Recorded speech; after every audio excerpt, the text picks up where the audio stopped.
Oi, galera, tudo bem? Daqui a pouquinho a gente começa para mais uma live aqui do Digital na Real, tá bom? Daqui a pouquinho a gente está começando, a galera tá entrando aí, Cleiton, Kátia, Ângela, muito bom, bem-vindos. Todo mundo aí participando.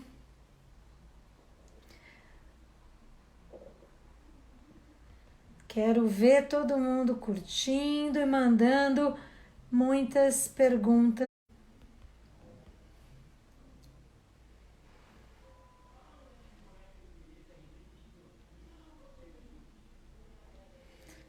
Vamos convidar aqui nosso doutor.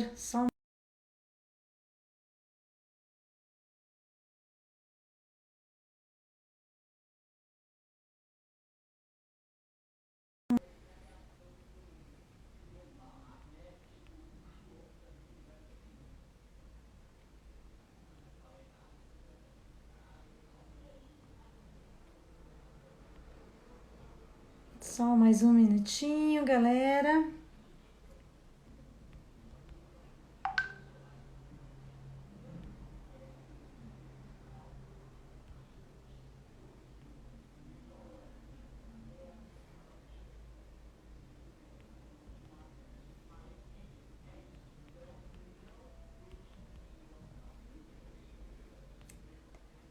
Que eu não estou localizando aqui o nosso doutor Emerson. Só um minutinho, galera, que já está entrando. Vamos chamá-lo aqui.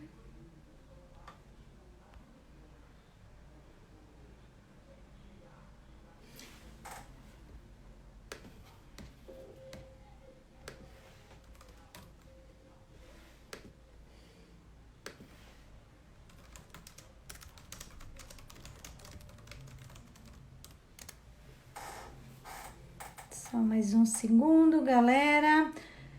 Nós vamos conversar sobre temas muito interessantes, né? De como que tá a transformação digital na medicina.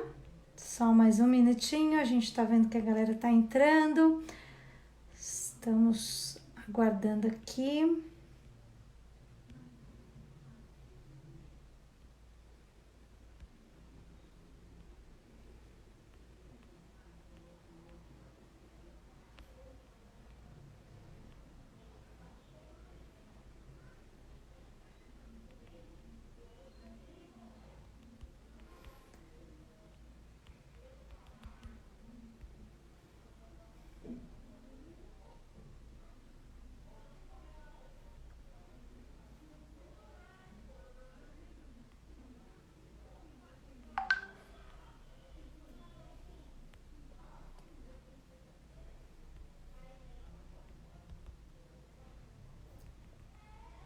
Só mais um minuto, galera, que a gente está aguardando.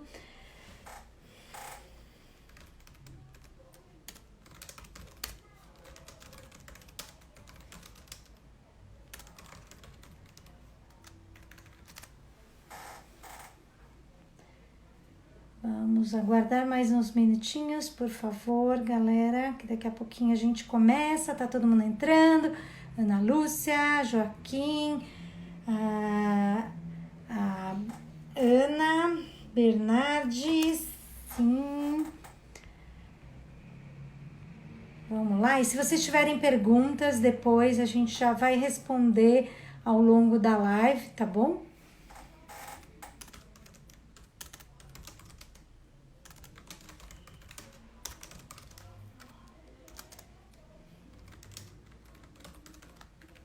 Só mais um minutinho, a gente está aguardando a galera entrar. O Elcio entrou aí agora há pouco, Adriana Seixas. O óculos está combinando com a blusa, Adri. Tudo rosa por aqui. E aí, como você está? Né? Tudo rosa. Estamos tentando deixar tudo rosa, não é? Aqui, agora. Doutor Emerson está entrando. Olá, tudo bem? Eu vou tirar o óculos porque dá reflexo, tá, gente? E aí, tudo bem? Boa noite, Sandra, tudo bom? Boa Eu acho que eu tô com. noite. Vou mudar aqui que eu tô com uma incidência. Agora melhorou, tava com uma incidência de luz ruim também. E aí, tá tudo bem? Tudo ótimo, e você? Boa noite a Tudo bom. todos. Bem-vindo, né? A galera já está entrando aí. A gente estava te aguardando. Acho que tem muita gente que está interessada nesses temas aí que a gente vai tratar sobre a transformação digital ligadas à área de medicina hoje. Então, o nosso Digital na Real hoje vai falar com o Dr. Emerson Cordes, que é especialista em fertilização, né, em reprodução humana, com formação pela Universidade do ABC.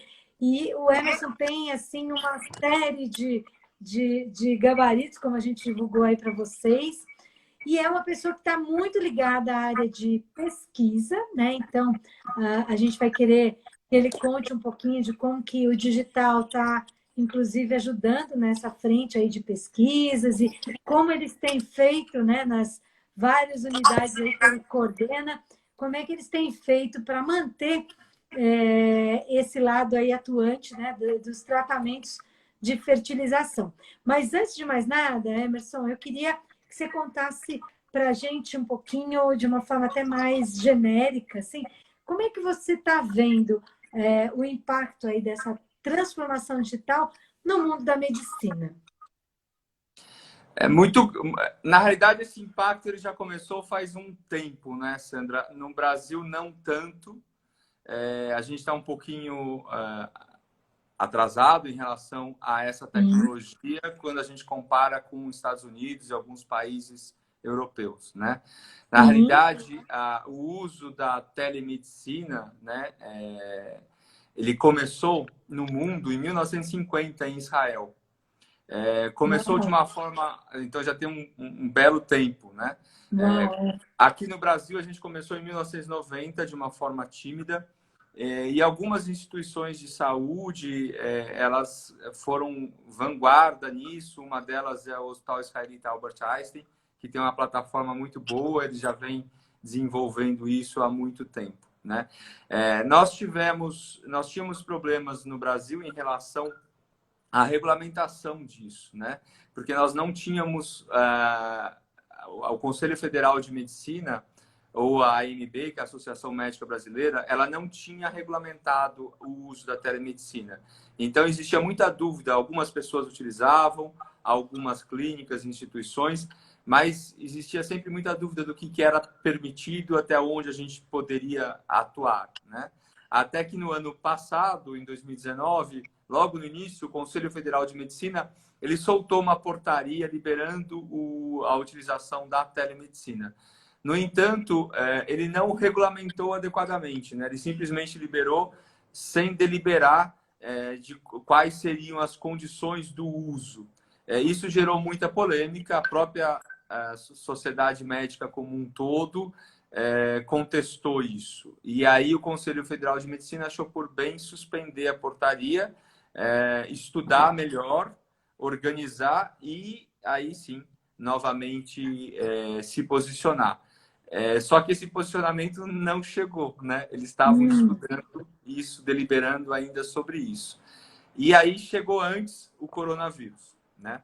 Então, a chegada dessa pandemia, ela foi, assim, catastrófica em vários aspectos no mundo inteiro, mas logo de antemão aí a Organização Mundial de Saúde e todas as agências que lidam com o atendimento médico, assistência médica, clamaram mundialmente para que o uso da telemedicina fosse amplamente divulgado e utilizado, né? E países que não tivessem isso regulamentado, que abrissem exceção e que permitissem esse uso, já que fica muito difícil o acesso à informação, o acesso ao médico, o acesso ao hospital.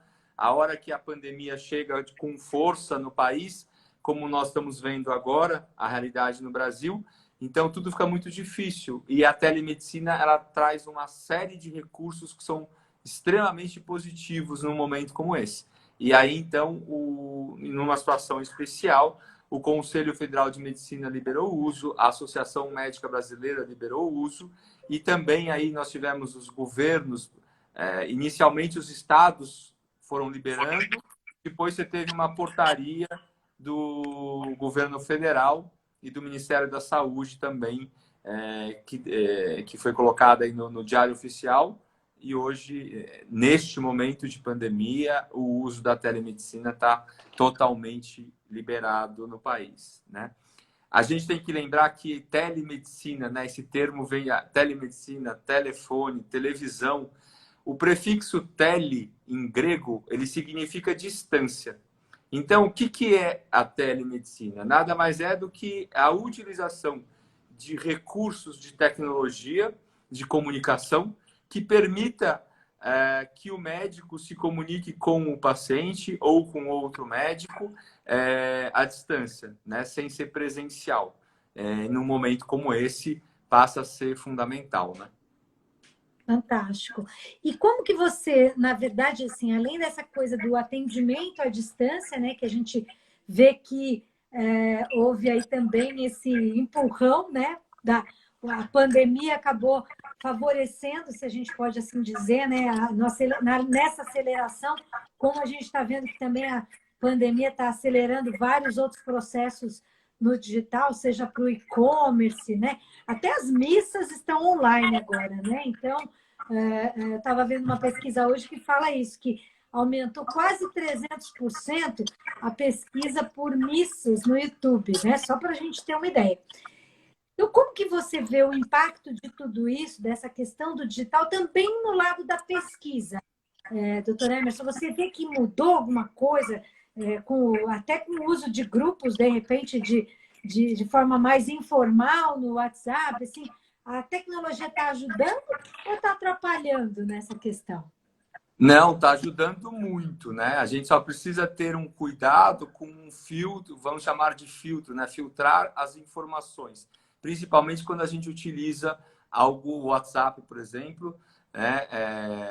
Ou outras formas de mídia social, que muitas vezes a informação ela chega, às vezes, de fontes não tão seguras. Mas, de uma maneira geral, é fundamental a utilização de todos esses meios de mídia para a pesquisa, para a comunicação. Na prática, né, Sandra, a gente já utiliza esses recursos há muito tempo, né? O WhatsApp, por exemplo, também existe ainda.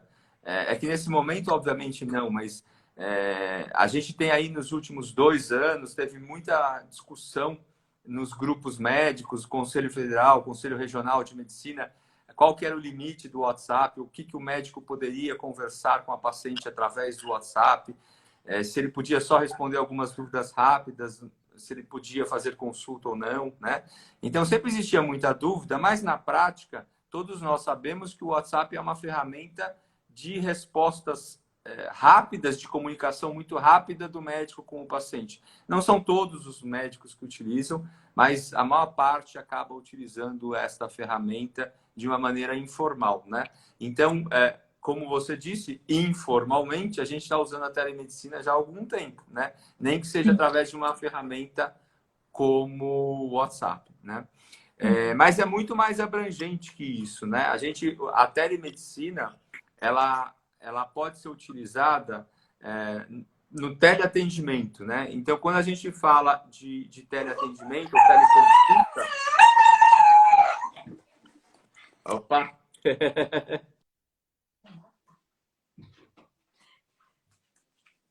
Desculpa, gente, a minha cachorrinha queria participar da live com o doutor. Desculpa. Vamos lá. Vamos lá? Travou? Oi. Pronto, vamos lá? Estamos de volta.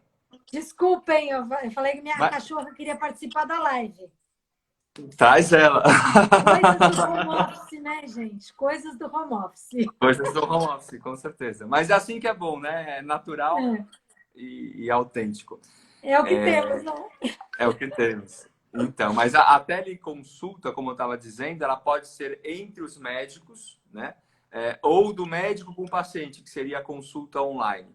Entre os Sim. médicos é um recurso fantástico, porque um especialista em São Paulo pode ajudar, por exemplo, um cardiologista em São Paulo, ele pode ajudar um clínico geral que está numa cidade de praia, em qualquer estado brasileiro, e que não tenha recurso para ajudar o paciente, ou que não saiba interpretar um exame que eventualmente foi feito, né? Então, um profissional pode ajudar o outro, pode pedir auxílio, discutir um caso, analisar exames, né? Então, isso seria uma uso da telemedicina entre os profissionais. Na realidade, quando tudo começou, o objetivo foi esse, que profissionais em locais distantes pudessem discutir casos com um especialista que estivesse num grande centro, por exemplo. Depois extrapolou para a consulta online, né? Então, direto médico-paciente, que muitas vezes também, agora nós estamos vivendo um momento de pandemia e isso é uma situação fantástica do médico conseguir se comunicar com a paciente, sem a paciente ter que ir ao consultório ou ter que ir ao hospital, sem ter que se expor. Não é sempre que a gente consegue fazer um atendimento por telemedicina, porque uma consulta online, porque não existe o exame físico. Mas, então, muitas vezes, há necessidade do exame ser feito presencial, no consultório ou no hospital. Mas boa parte das consultas, num momento de emergência como esse, a gente consegue orientar, acalmar, instruir o paciente, muitas vezes até fazer uma prescrição. Por que prescrição? Porque hoje, até para prescrever antibiótico ou medicamentos controlados, eu posso também utilizar ferramentas digitais, né? Então, a gente pode fazer a emissão de uma receita médica com assinatura digital e o paciente não precisa nem do papel físico do receituário. O paciente chega na farmácia. Hoje, as grandes farmácias elas estão conectadas a essas plataformas de assinatura digital. E o paciente chega com o QR Code lá, com o QR Code, e a farmácia já lê no próprio celular do paciente a receita médica, né? Isso foi uma coisa no Brasil acontecendo emergencial por causa dessa pandemia. Já existiam essas plataformas de assinatura digital, isso foi rapidamente agregado para a classe médica, e com certeza, Sandra, são coisas que chegaram para ficar, né? Essa facilidade agora, até por não ter que ficar usando muito papel, né, para ser politicamente correto, com certeza a gente vai migrar para uma receita digital pós-pandemia muito rápido, né? Então, são coisas que chegaram numa emergência e que vão mudar o mundo aí, com certeza, né?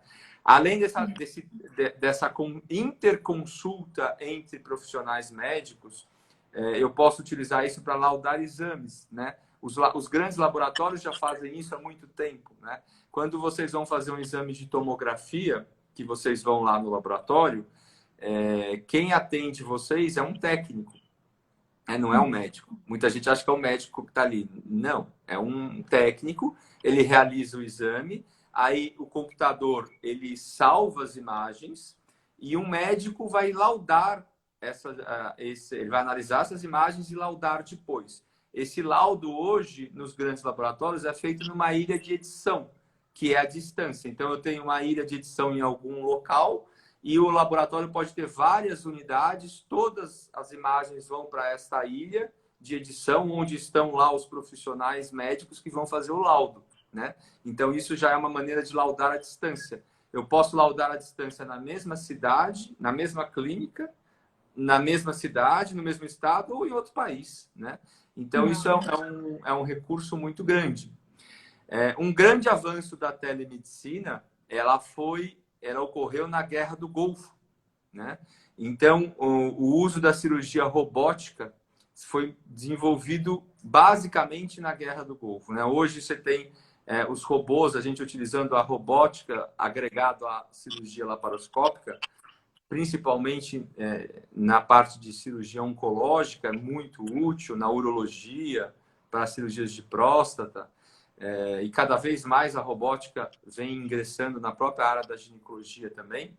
Mas começou pela necessidade de ter que operar os soldados lá, à distância, Uhum. né? Então, se montaram hospitais no front, hospitais de campanha, como a gente está montando aqui na pandemia, e com uma internet de altíssima definição, eu podia, nos Estados Unidos, o médico nos Estados Unidos, através da cirurgia robótica, ele podia operar um robô lá na guerra e operar o paciente à distância, né? Aí foi o grande avanço da cirurgia robótica, né? Nasceu num momento emergencial de guerra, né? Quer dizer, Então, cada crise deixa um saldo também positivo. A gente pode dizer assim que nas crises, nas guerras, nas com pandemias, certeza. a gente tem algumas acelerações aí de processos que acabam se perpetuando para a humanidade, né? Para ter essa continuidade para a humanidade, né? Então tem até um lado positivo que a gente poderia dizer em tudo isso que a gente está passando, né? Sim, com certeza. Sempre vivemos esses momentos de crise e aprendemos com eles, né?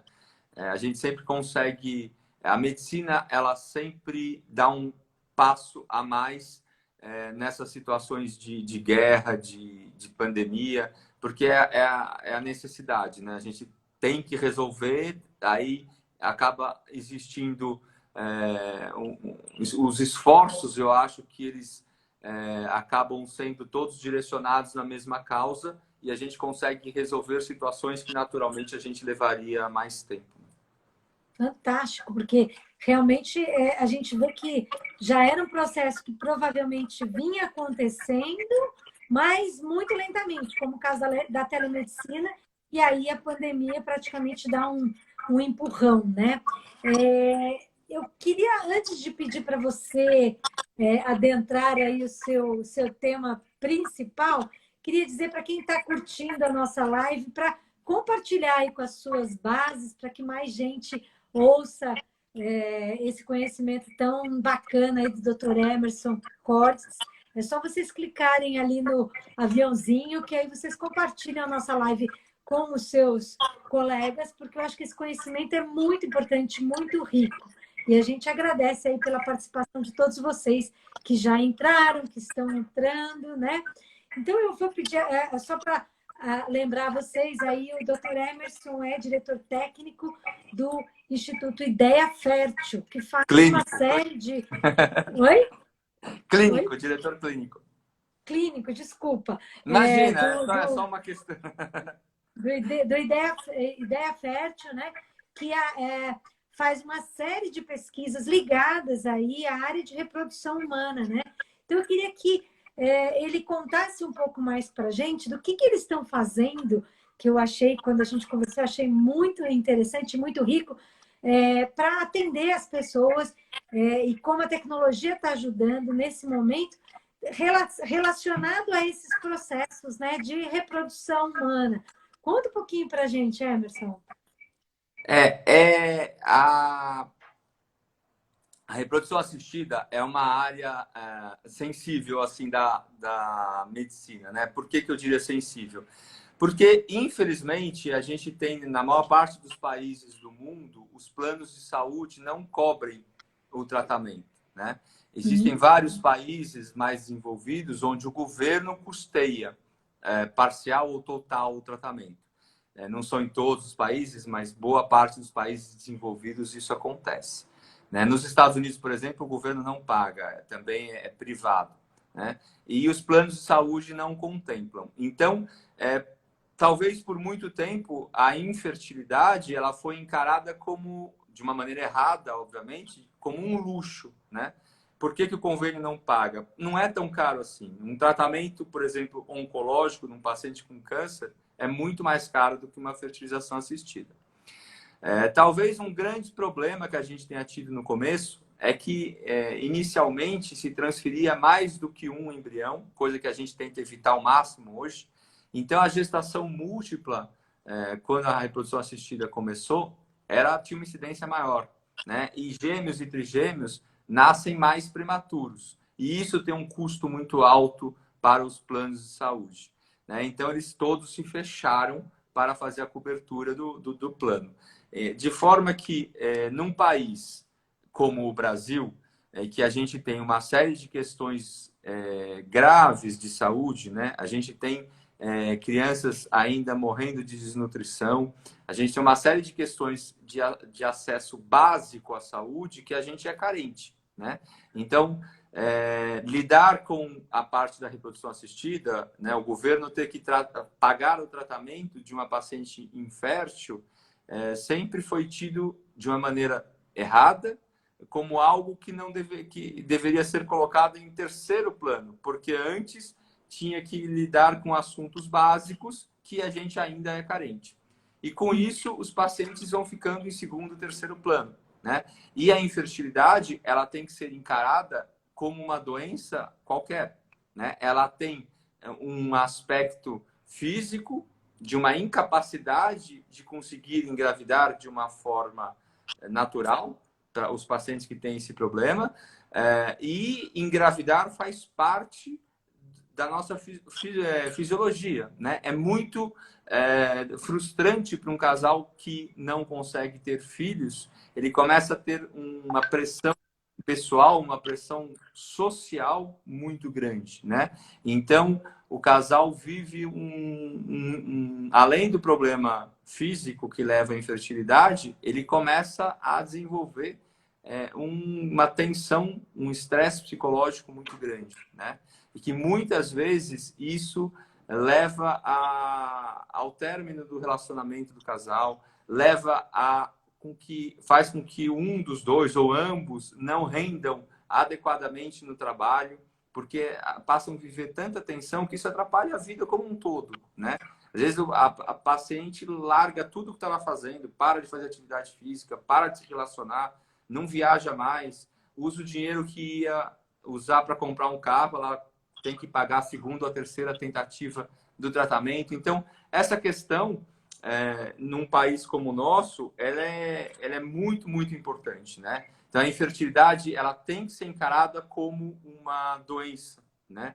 Mas, infelizmente, no Brasil, a gente ainda vive esses problemas. O governo, ele paga o acesso à reprodução assistida porque ele é obrigado. Na nossa Constituição, nenhuma doença deve ser preterida. Mas o que acontece é que o governo tem alguns centros onde a paciente pode fazer sem custo, caso do Hospital Pérola Baito, em São Paulo, da USP, só para citar alguns, mas são poucos centros e com limitação, né? Você pode fazer muitos poucos casos. A demanda reprimida é muito maior, tem muito mais gente precisando fazer tratamento do que esses centros comportam. Então, o paciente tem que procurar iniciativa privada, já que o plano de saúde não cobre. Imagina esse estresse todo com essa pandemia, né? Por quê? Porque com essa pandemia, o que acontece? A gente teve que suspender, num primeiro momento, qualquer tratamento eletivo, né?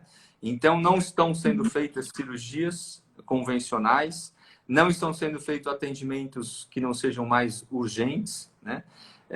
Então, esse casal que já vivia todo o estresse da infertilidade, e muitas vezes nós temos pacientes que têm idade avançada, que a paciente pode ter uma reserva ovariana diminuída, ou seja, ela está com uma quantidade de óvulos reduzido, então ela tem uma urgência, uma premência de começar a fazer o tratamento logo, e aí ela se organizou de alguma forma para aquilo, se organizou no trabalho, se organizou financeiramente, e quando ela ia começar o tratamento, chegou uma pandemia que falou para ela: agora não dá, né? E isso não foi no Brasil, né? No mundo inteiro. Então, essas situações nós estamos vivendo e estamos tentando contornar da melhor maneira possível, né? O Instituto Ideia Fértil, do qual sou diretor clínico, nós temos uma matriz que fica na Faculdade de Medicina da ABC, em Santo André, e nós temos uma filial aqui em Moema, em São Paulo, né? As duas unidades, elas são completas com laboratório de fertilização in vitro. E nós temos uma terceira unidade que não tem laboratório, que é em Guarulhos, né? Nós temos um histórico de assistência em reprodução assistida já bem conhecido no Brasil. Nós somos um dos principais centros de reprodução hoje. Antes da pandemia, nós estávamos fazendo 220, 230 fertilizações in vitro por mês, né? Nós tivemos uma bandeira social muito grande quando nós começamos, porque nós fomos o primeiro centro a focar a paciente da classe B e C, né? Que eram classes muito mal assistidas para o tratamento da reprodução assistida. O tratamento, inicialmente, ele era caro, né? E acabava sendo restrito a pacientes dos setores A e B da nossa sociedade. E nós focamos, quando nós abrimos o Instituto Ideia Fértil, isso foi uma iniciativa do Caio Parente, né, Barbosa, que é o professor titular lá da disciplina de reprodução humana e genética. E aí o foco foi esse. Com o tempo a gente cresceu muito e hoje a gente oferta todo tipo de tratamento de reprodução assistida para todos os públicos nas unidades que eu já falei do ABC em São Paulo. Nós temos uma parte de pesquisa bem desenvolvida, pesquisa na área de endometriose, na área de insuficiência ovariana prematura, na parte masculina, na parte de genética, a gente faz muita pesquisa de biologia molecular, agregada a todas essas áreas, né? E o uso da tecnologia, Sandra, é muito importante, né? Um outro braço que nós temos é o braço do ensino, né? Então, nós temos uma pós-graduação de reprodução humana. Então, para o médico, ginecologista, andrologista que se formou, e ele pode fazer a especialização dele em reprodução humana com a gente. Então, utilizar essa ferramenta da telemedicina, ela é fantástica. Eu consigo conversar, existe uma técnica nova no mundo que foi lançada. Eu consigo, lá do nosso anfiteatro, entrar em contato com o centro que está fazendo essa técnica na Europa e a gente consegue fazer uma reunião como eu estou fazendo com você, em tempo real, né? Ele publicou lá, eu estou conversando com ele aqui, né? Eu publiquei aqui, ele liga e fala, olha, como é que vocês estão fazendo isso? Então, essa interação entre os centros no mundo hoje é muito rápida. Imagine se nós não tivéssemos isso, o que a gente estaria vivendo nessa pandemia, né? Quando teve a gripe espanhola, né? Imagina a informação de como que o paciente se comportava, como que era o tratamento. Simplesmente não chegava. A hora que chegou a informação de como tratar, a pandemia já tinha passado e as pessoas já tinham morrido, né? Então, se hoje a gente vive uma crise de não entender exatamente como que o vírus se comporta, de qual que é o tratamento adequado para fazer, mas o mundo inteiro está conectado, né? Todos os centros de pesquisa estão se comunicando e tentando e buscando soluções, né? E normalmente, em situações que existe uma certa reserva de mercado, que um não quer mostrar muito para o outro o que está fazendo, numa situação de pandemia de urgência, de calamidade pública, né? É o oposto. Todo mundo passa a se conversar, né? Todo mundo compartilhando e isso acaba acelerando também os processos de inovação nessa frente, né? Você tinha comentado comigo sobre como é na prática o trabalho com essas pessoas, né? Com essas mulheres que estão fazendo ou começando a fazer esse processo, como é que está sendo esse trabalho à distância e até o pioneirismo de vocês lá no Ideia Fértil, ao ter criado esse modelo. Conta um pouquinho para a gente explicar para a galera que está entrando aí como é que funciona isso no dia a dia, na prática mesmo.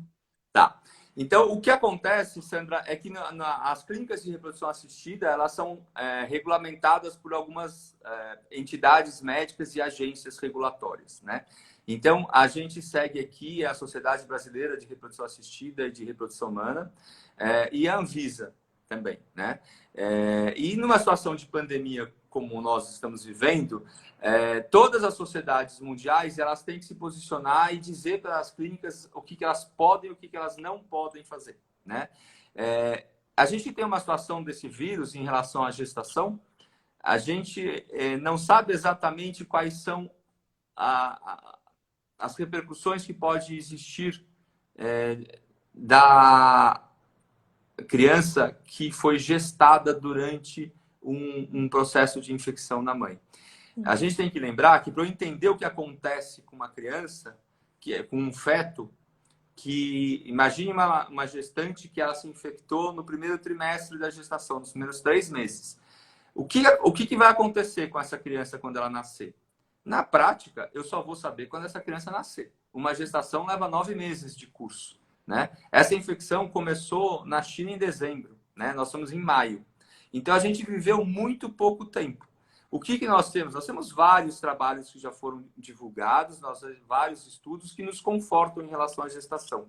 Mas saber com certeza quais Ninguém serão... sabe ainda, né? Ninguém sabe, a gente tem que esperar. A gente não Nós vamos sabe ter que muito... ver como serão, né, os filhos do coronavírus, Exatamente. né? A gente tem que esperar muito tempo. Então, Sim. qual que é a orientação dessas sociedades?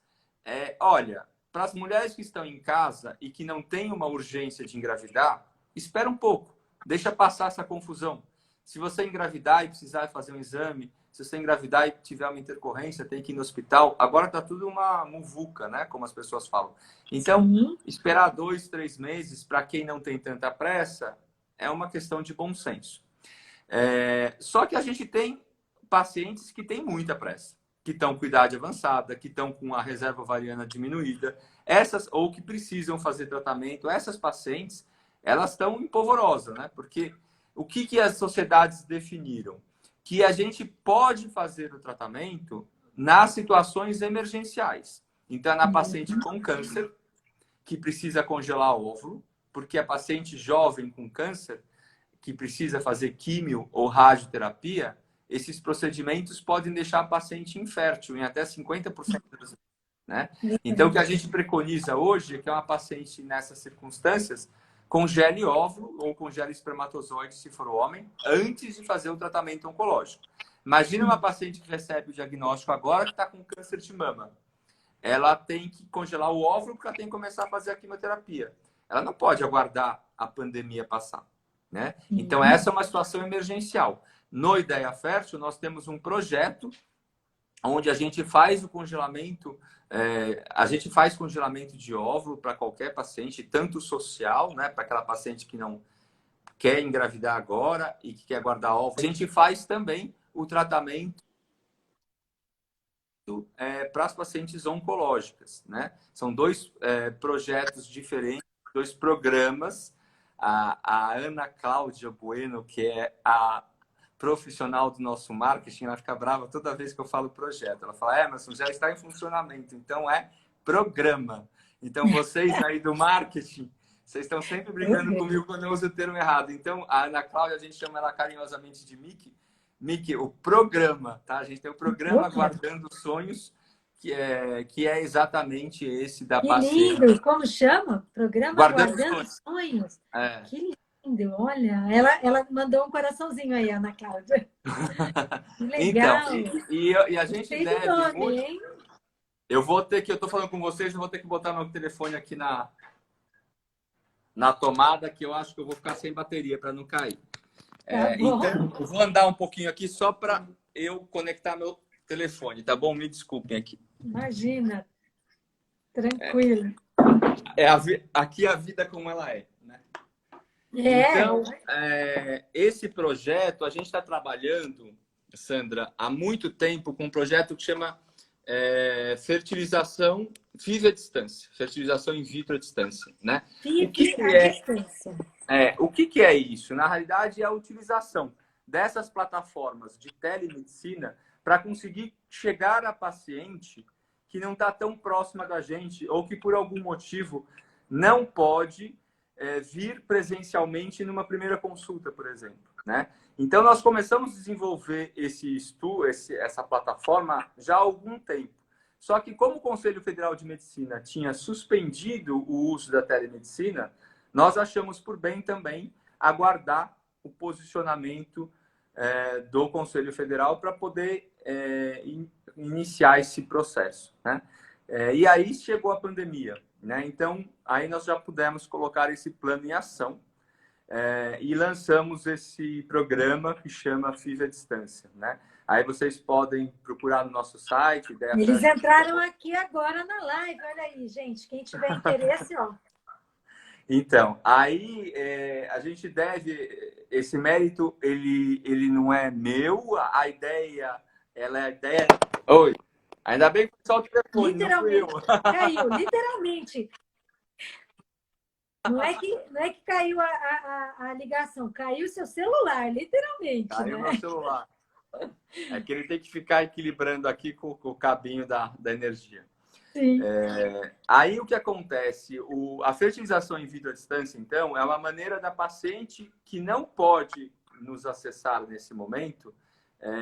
Ela liga, a gente faz um atendimento online, né, através da telemedicina.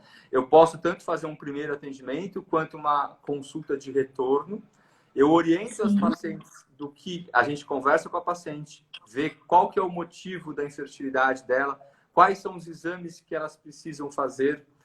Eventualmente, ela já corre com isso, um ou outro exame ela pode fazer nesse período, se tiver condições. A gente tem que entender que o Brasil é um país muito grande, a gente recebe pacientes do Brasil inteiro, e não é toda cidade que está igual São Paulo, que as pessoas não podem sair na rua, né? Então, a gente vai adaptando, customizando, como a gente fala, individualizando em cada paciente e vendo o que pode ser feito.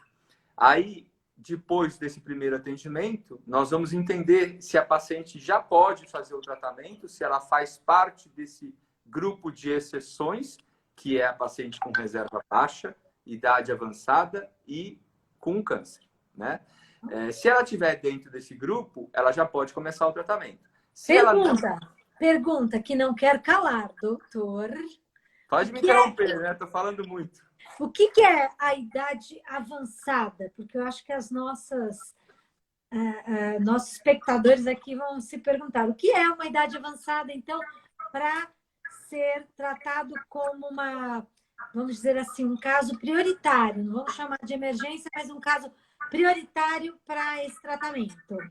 Então, é excelente pergunta, Sandra, porque quando eu me formei há 25 anos atrás, a gente chamava de primigesta idosa a paciente que tinha o primeiro filho depois dos 35 anos.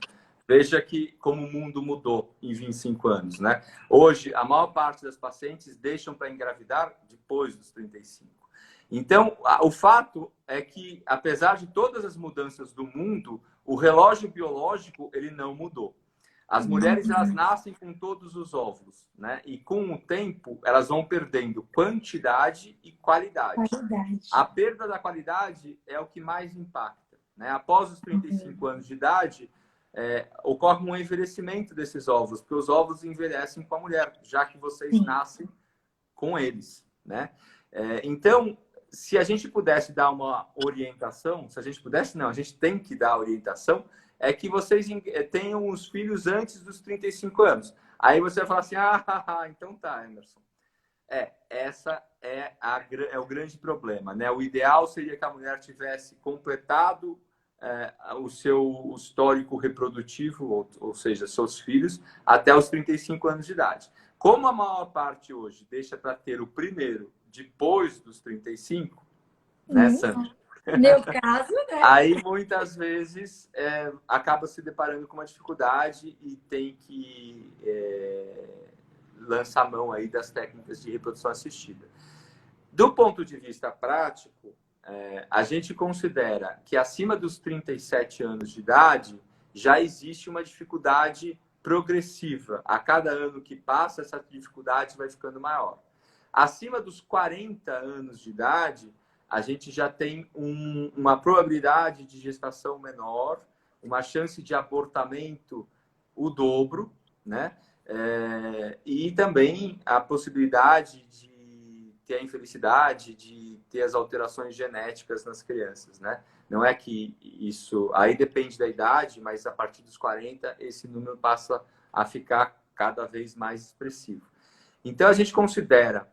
Para eu considerar a paciente com idade avançada, que a gente chama, vocês não fiquem bravas, quem está me ouvindo, nem você, Sandra.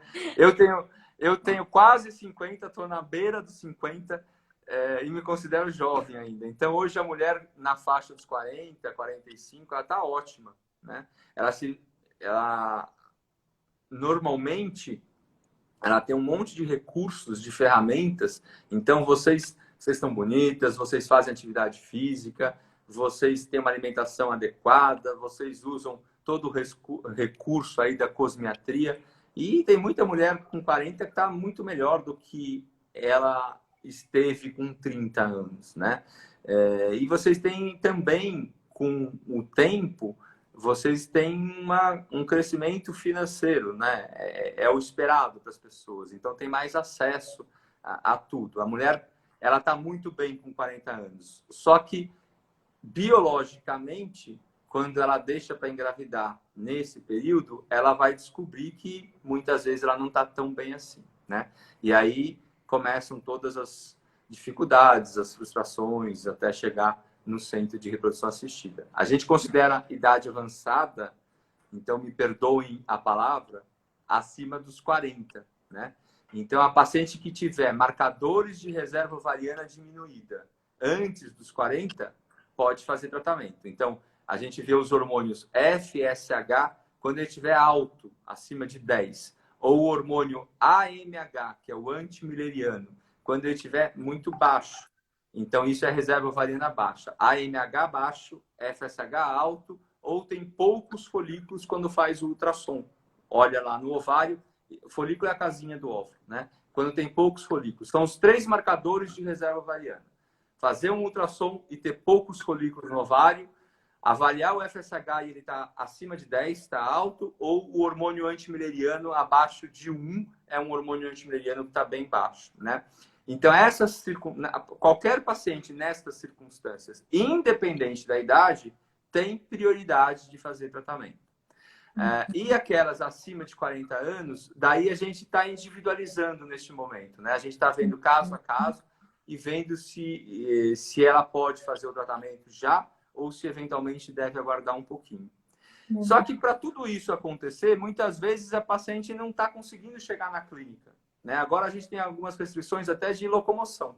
Sim. Então a gente lança mão da telemedicina, do FIV à distância. A paciente pode entrar em contato com a gente, fazer a primeira consulta ou até a segunda, através desta plataforma, e aí a gente define quem que pode, quem que não pode fazer o tratamento. A gente está utilizando o webinar, nós estamos fazendo esse primeiro atendimento, depois nós fazemos um meeting. Eu comecei aqui a reunião 2 minutos atrasados, porque eu estava num meeting do Ideia Fértil. O que é o meeting? A gente reúne todos os pacientes que estão começando esse tipo de tratamento e uma vez por semana nós fazemos uma reunião com ela, com todos os nossos especialistas, para tirar todas as dúvidas, né? Então, tudo isso está acontecendo, é muito dinâmico. Tem o teleatendimento, tem o webinar, nós estamos fazendo lives, né? Mais de 2, como eu estou fazendo essa com você. Nós estamos fazendo lives com todos os nossos profissionais, tentando tirar as dúvidas, tentando chegar próximo do nosso paciente. E os números são fantásticos, Sandra. A gente teve crescente, a gente começou a fazer na metade de março, quando começou a pandemia, e a cada mês que nós estamos passando, nós estamos num crescente de novas consultas feitas por essa plataforma. Nós estamos com um número muito expressivo. Eu acho que os pacientes estão gostando bastante. Está sendo muito bom isso. Conta pra gente, quantas consultas vocês já fizeram nesse modelo do FIV à distância? Nós já passamos de 600 consultas. Está sendo um número bem.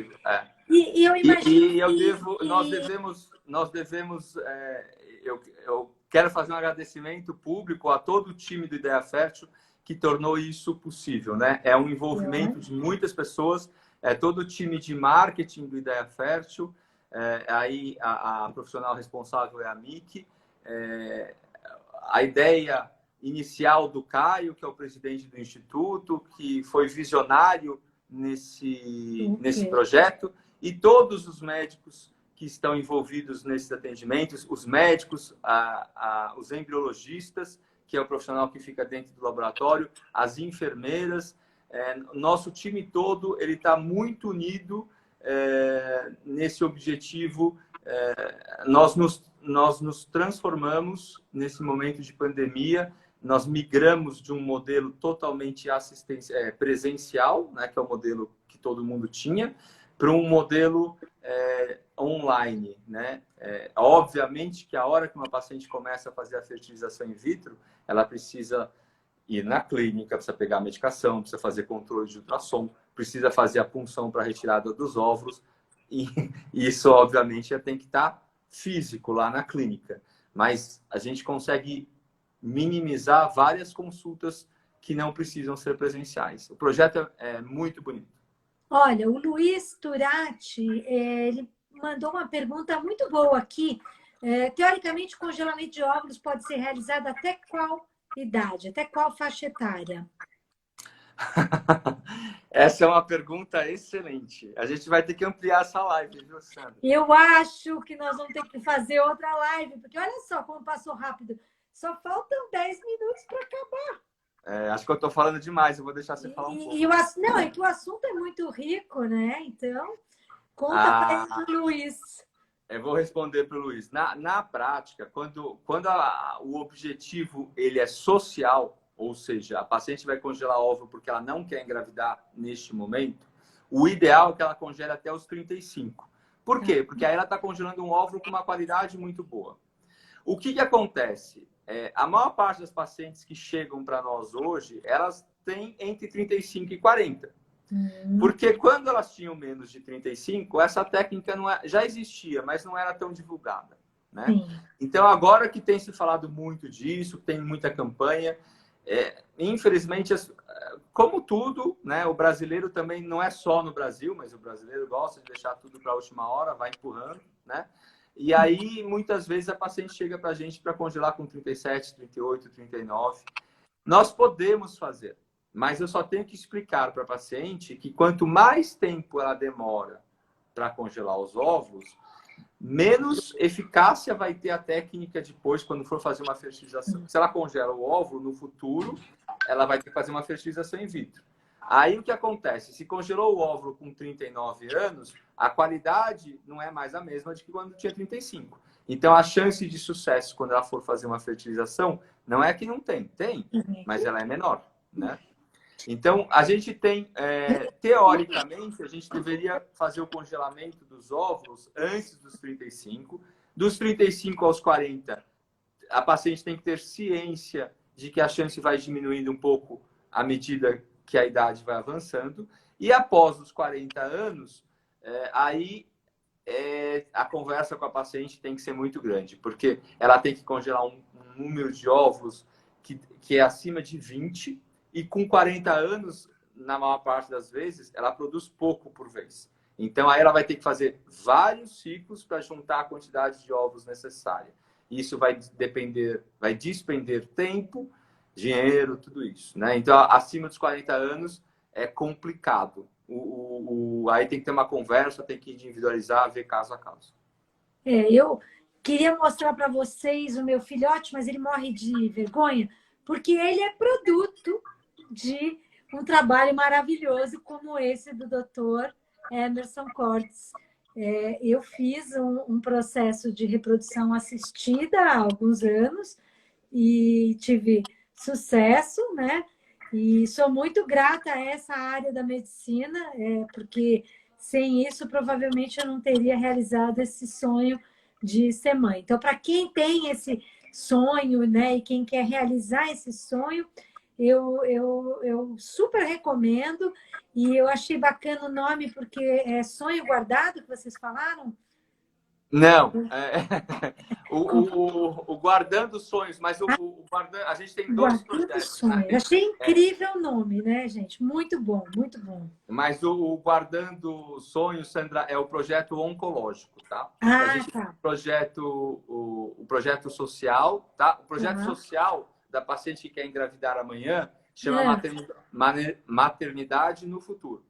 Maternidade no Futuro? No futuro.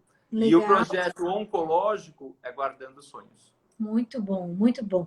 Olha, a gente está caminhando aí para os últimos 6 minutos da nossa live. Então, se alguém tiver uma pergunta, faça agora ou procure depois o Dr. Emerson, né? Lá na Ideia Fértil ou na sua clínica lá em Moema também tem, né? Você falou. Tem a unidade de Moema e tem a unidade do ABC. A unidade do ABC, neste momento, está fechada. Fica dentro da Faculdade de Medicina do ABC em Santo André. A gente volta após o término desse feriado de última hora. Já está tudo perdido, né? A gente não sabe nem que dia da semana a gente está. Então, na terça-feira da semana que vem, a gente volta a atendimento também na unidade do ABC. Por enquanto, a gente está no atendimento online e no atendimento em Moema, né? Ou no meu consultório. A Malu acabou de perguntar aqui qual a idade ideal para congelamento em endometrióticas. O quanto antes. A endometriose é uma doença que ela progride, né? Não obrigatoriamente, mas é muito comum a progredir com o tempo. E às vezes a paciente precisa fazer mais de uma cirurgia. E cada vez que opera e faz uma cirurgia no ovário, você diminui a reserva ovariana, né? Então, a paciente que tem endometriose, hoje, é até preconizado, se a paciente tem lesões de endometriose no ovário, por exemplo, que a gente chama de endometrioma, se ela tem essas lesões nos 2 ovários, hoje é preconizado que ela congele óvulo antes da primeira cirurgia.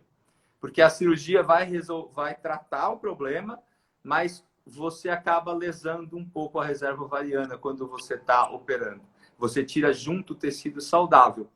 É inevitável. Por melhor que seja o cirurgião, na hora que ele está tirando a lesão da endometriose, vem junto o tecido saudável do ovário. E nesse tecido do ovário tem óvulos, né? A paciente acaba perdendo uma parte do seu potencial aí, da tua reserva ovariana. Muito bom. Então... a gente ia falar do coronavírus, a gente nem falou. Né? Eu tinha reservado os minutinhos finais para o Dr. Emerson contar para a gente como é que foi a experiência, porque ele pegou o coronavírus. Sim. Então, só que tem outra pergunta que eu também acho legal, que aí eu vou transformar numa afirmação, né?